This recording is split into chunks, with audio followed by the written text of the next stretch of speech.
دیکھیں، حکومت کی مشکلات میں آئے روز اضافہ ہوتا جا رہا ہے۔ ایک طرف تو تحریک انصاف حکومت کے خلاف مختلف مقامات پر مظاہرے کر رہی ہے، ساتھ ہی ساتھ جو ملکی اور بین الاقوامی سیاسی صورتحال ہے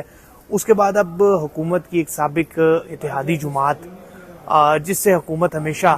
ڈرتی ہوئی نظر آتی ہے۔ تحریک انصاف اگر احتجاج کی کال دے تو حکومت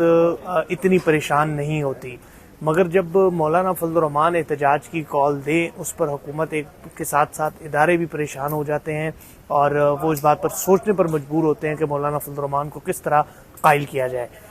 جے یو آئی کا 2 روزہ اجلاس پشاور میں ہوا ہے مجلس شورا کا، اور اس کے بعد مولانا فضل الرحمان نے احتجاجی مظاہروں کا اعلان کیا ہے۔ سب سے پہلے پیٹرولیم مصنوعات کی جو قیمتیں بڑھی ہے اس کے خلاف جمعے کے روز ملک بھر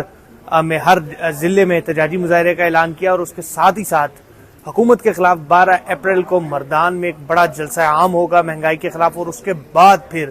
اگلے جلسے کا اعلان ہوگا۔ مولانا فضل الرحمان تو جب سے نئی حکومت بنی ہے اپوزیشن میں ہے، مگر ان کی جو اپوزیشن سے متعلق حکمت عملی تھی وہ ابھی تک صرف ایوان کے اندر تھی۔ ایوان کے اندر جے یو آئی نے حکومت کو بھرپور ٹف ٹائم دیا، مگر اب حالات بدلتے ہوئے نظر آ رہے ہیں۔ پاکستان پیپلز پارٹی کے چیئرمین بلاول بھٹو زرداری نے مولانا فضل الرحمان سے ملاقات کی، اور اس ملاقات میں بھی مختلف امور زیر بحث آئے۔ پیپلز پارٹی اور حکومت کے درمیان بھی دوریاں بڑھتی جا رہی ہیں، اور اس تناظر میں اگر جے یو آئی سڑکوں پر نکلتی ہے تو حکومت کو مشکلات کا سامنا کرنا پڑے گا۔ حکومت نے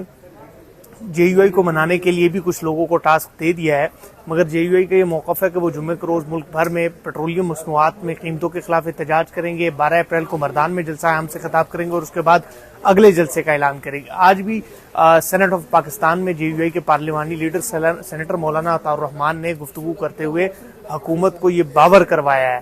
کہ ہم جمعے کو نکلیں گے اور آپ کو بتائیں گے کہ احتجاج کس کو کہتے ہیں اور احتجاج کس طرح ہوتا ہے۔ اور سینٹ میں بھی انہوں نے اپنے موقف سے حکومت کو آگاہ کر دیا، اور اس کے ساتھ ہی ساتھ تحریک انصاف کو بھی خوب آڑے ہاتھوں لیا، اور تحریک انصاف کو کہا کہ آپ لوگوں جس طرح اپنے لیڈر کو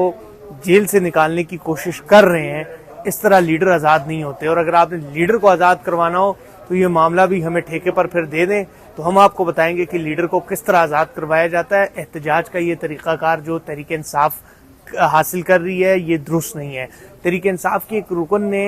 ان پر جب ایک آواز کسی تو سینیٹر مولانا عطاء الرحمان نے انہیں کہا کہ آپ کے پاس تو آپ کی پارٹی کے اندر کوئی ایسی صلاحیت نہیں ہے کہ آپ اپوزیشن لیڈر نامزد کر سکے، اور آپ کرائے پر اپوزیشن لیڈر لا رہے ہیں اور اس کے بعد آپ ہمیں بات کرتے ہیں۔ تو آج سینٹ میں بھی حکومت کو ٹف ٹائم دینے کے لیے بھرپور حکمت عملی اپنائی گئی، ساتھ ہی ساتھ جے یو آئی نے پارلیمان کے باہر بھی حکومت کو ٹف ٹائم دینے کا فیصلہ کیا ہے۔ اس کے ساتھ ہی ساتھ مولانا فضل الرحمان نے پریس کانفرنس میں ایک تیر سے 2 شکار بھی کیے۔ ایک طرف تو انہوں نے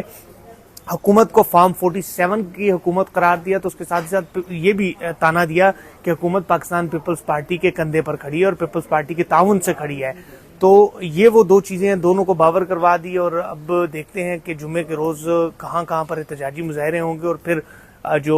مردان میں جلسہ عام ہے اس کے بعد اگلا جلسہ کہاں پر ہوگا اس کا فیصلہ مردان جلسے میں ہی ہوگا، اور ساتھ ہی ساتھ پارلیمان کے اندر اور پارلیمان کے باہر اب دونوں فورمز پر حکومت کو جے یو آئی نے ٹف ٹائم دینے کا فیصلہ کیا ہے۔ دیکھتے ہیں آگے اب کیا ہوتا ہے۔ مزید خبروں اور اپڈیٹس کے لیے ہمارے ساتھ جڑے رہیں۔ مجھے اجازت دیں، اللہ نگہبان۔